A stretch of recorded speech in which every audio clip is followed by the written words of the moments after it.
আজকে হচ্ছে 31st night. নতুন বছরের আগমনে আপনাকে আনন্দ ফুর্তি করার সুযোগ দেওয়া হবে। আপনি কি করবেন?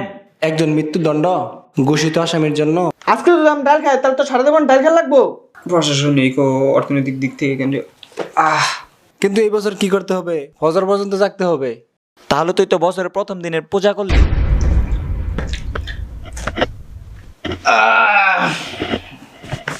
খাওয়াটা যে হয়েছে, সকালে খেলাম ইলিশ মাছ, দুপুরে খেলাম গরু গোস্ত দা, রাত্রেও বালাবোরা তো খাল লাগবো। বছরের প্রথম দিন যাই বাজারতে যাই একটা কবুতর আর একটা দেশি মুরগি লয়ে গিয়া রাত্রের খাওয়াটা চলবো।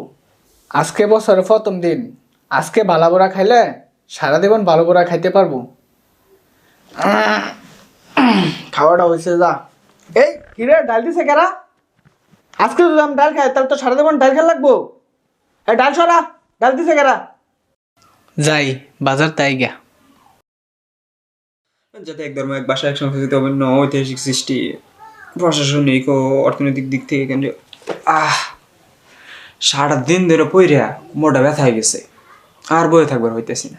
তো কি করার, বছরের প্রথম দিন শুভ দিন, আজকে যদি বেশি বেশি পড়ি তাহলে সারাটা বছর বেশি বেশি পইরা ভালো কিছু করতে পারবো।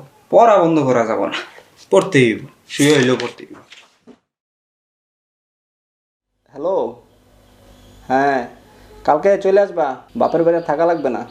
কালকে তোমাকে নিয়ে ঘুরতে যাব, শপিং করে দেবো, রেস্টুরেন্টে খাওয়া দাওয়া করবো। মনে করো কালকের দিন তুমি যা চাবা তাই পাবা, কোনো সমস্যা নেই।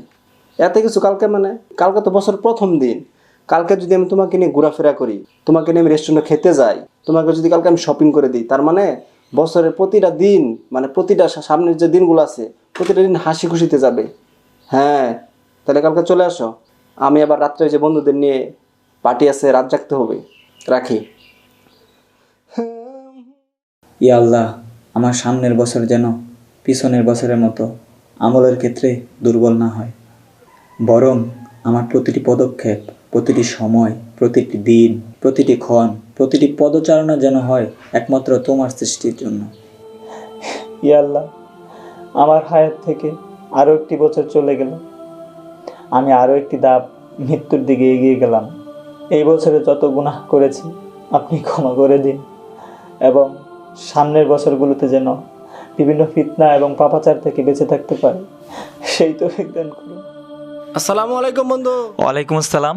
কি খবর? এই তো আলহামদুলিল্লাহ। তো তোর আজকে এত খুশি খুশি লাগতেছে, কারণ কি? খুশি থাকবো না বেটা? আজকে কি, আজকে হচ্ছে 31st নাইট ডে বেটা। সারা রাত জাগতে হবে, পার্টি করতে হবে, আর তো মজমাসি তো আছেই। আগের বছর কি করছি মনে নাই? রাত্রে 2টা পর্যন্ত জাগছি, কিন্তু পরে ঘুমাই গেছি। কিন্তু এই বছর কি করতে হবে? ফজর পর্যন্ত জাগতে হবে। আর শোন, তোর জন্য কালকে একটা ট্রিট আছে। কালকে কেন জানিস? কালকে বছরের প্রথম দিন। কালকে যদি আমি তোর ট্রিট দিতে পারি তাহলে পুরো বছরটা আনন্দ ফুর্তিতে কাটবে। তুইও পুরো বছর ট্রিট পাইলি। আরে বন্ধু, তোরা লাইলাতুল কদর রাত্রে বললাম জাগতে, আর তুই রাত 8টার সময় কি করলি? ঘুমিয়ে পড়লি। তুই ইহুদি খ্রিস্টানদের এক ভিত্তিহীন কালচারের জন্য সারা রাত জাগতে পারস, যেটার কোনো যুক্তিকতা নেই। অথচ তুই লাইলাতুল কদরের মতো একটি গুরুত্বপূর্ণ রাতে রাত 8টার সময় ঘুমিয়ে পড়স। কেমন মুসলিম তুই, যে ইহুদি খ্রিস্টানদের সদরে গ্রহণ করে নিচ্ছিস? আর তুই যে বললি বছরের প্রথম দিন ভালো থাকলে সারা জীবন ভালো থাকবি, তাহলে তুই তো বছরের প্রথম দিনের পূজা করলি।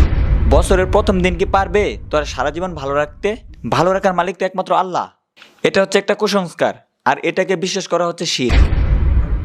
আজকে হচ্ছে 31st নাইট। নতুন বছরের আগমনে আপনাকে আনন্দ ফুর্তি করার সুযোগ দেওয়া হবে। আপনি কি করবেন? একজন মৃত্যুদণ্ড ঘোষিত আসামির জন্য নতুন বছরের আগমন কখনোই ফুর্তির কারণ হতে পারে না, বরং প্রতিটা নতুন দিনই তার নিঃশ্বাসকে দীর্ঘায়িত করার কথা। সুতরাং আপনিই বলেন, আমি একজন ফাঁসির আসামি হয়ে কিভাবে 31st নাইট উদযাপন করতে পারি, আনন্দ ফুর্তি করতে পারি? তাহলে তুমি যদি ফাঁসির আসামি হতে, তাহলে কি তুমি আনন্দ ফুর্তি করতে? সেটা কিভাবে সম্ভব? তখন তো আমার এক একটা নিঃশ্বাস ভারী হতে থাকবে। আমরা ফাঁসির আসামি না হলেও আমাদের কিন্তু মৃত্যু নিশ্চিত। আল্লাহ তাআলা আমাদের একটা নির্দিষ্ট হায়াত দিয়েছেন, যেখান থেকে এক একটা দিন করে কমে যাচ্ছে, ঠিক ফাঁসির আসামির মতোই। যে 12টা 1 মিনিটে নতুন দিনের শুরু হলো, নতুন বছরের শুরু হলো, এর 1 মিনিট আগেও তো একটা বছর শেষ হয়ে গেল। নতুন বছরের আগমন যদি তোমার উৎসবের কারণ হয়, তাহলে বছরের বিদায়টাও তো তোমার বেদনার কারণ হওয়ার কথা ছিল। রাসূল সাল্লাল্লাহু আলাইহি সাল্লাম বলেছেন, যে ব্যক্তি ইহুদি খ্রিস্টানদের কালচার অনুসরণ করবে সে তাদের দলভুক্ত বিবেচিত হবে। Happy new year 31st night, এটা হচ্ছে মুসলিমদের জন্য হারাম।